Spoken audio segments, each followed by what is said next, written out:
Hey everyone, Dr. Rodney White with episode 3 of How to Fuel Your Body. So today we're going to talk about fasting. And this is a fascinating thing that only came on my radar over the last few years, but the research on it, as everything we present to you, has been really quite phenomenal. One of the biggest issues people have with their nutritional habits is we eat through too much of a period of the day. So if you think back to our ancestors who were cavemen and they're out hunting and gathering and doing all of that, they didn't have a surplus of foods, and so they had to ration out what they would find. They would kill an animal or find some berries or do whatever like that and get just enough to eat in a certain period of the day, and then they would rest and then they would go on again. So what we've kind of formed in our society now is we can snack at all hours. We can get up in the morning and start eating. We can eat all throughout the day. And then we're often snacking and eating before we go to bed. And even sometimes we wake up and have a midnight snack.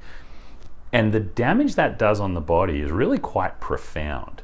What a lot of researchers are finding is if you eat in more than a 10-hour window throughout the day, meaning if your first cup of coffee or piece of food or anything other than water, let's say you wake up and you have that by 7:30, that means that you have to be done eating by 5:30 to stay within this window. So if you're still eating at 8 or 9 o'clock at night, you've eaten for 14 hours. And it doesn't matter how much you eat, it's more about the timing that allows our body to switch off from breaking down food, gives the liver enzymes and the digestive enzymes a break. But what it also does is it helps your body actually burn more fat when you do these little periods of what we call intermittent fasting. Because you're not constantly fueling the body with sugars, it has to burn fats. So really what you need to be doing is, here's an example. You might not have your first piece of food or coffee until 9 o'clock in the morning. 10 hours later is 7 o'clock at night. So if that's your last meal, and then now you're going 14 hours without eating again, you are in intermittent fasting. And this is actually one of the healthiest things you can do for your body.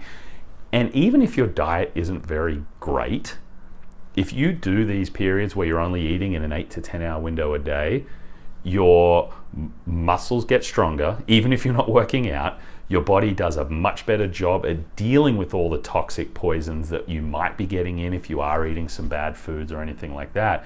It's incredible. Now, fasting alone doesn't mean you can go and live on McDonald's and fast food and eat all of that without any risks, but it is amazing at how much it will help your body detox a lot of these things.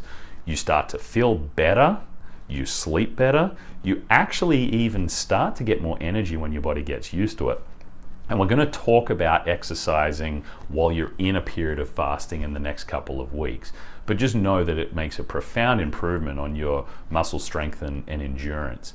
So it's something to start trying to play around with. Start by just, first of all, noting your own food journal over a week. Not what you eat, just when you eat. And you'll be quite shocked probably at how long your eating window is throughout the day. So then when you become aware of it, now start trying to just narrow it down, lop off an hour each day until you can get to a 10 or ideally 9 hour window of eating, and then start worrying about what foods you're eating in that time.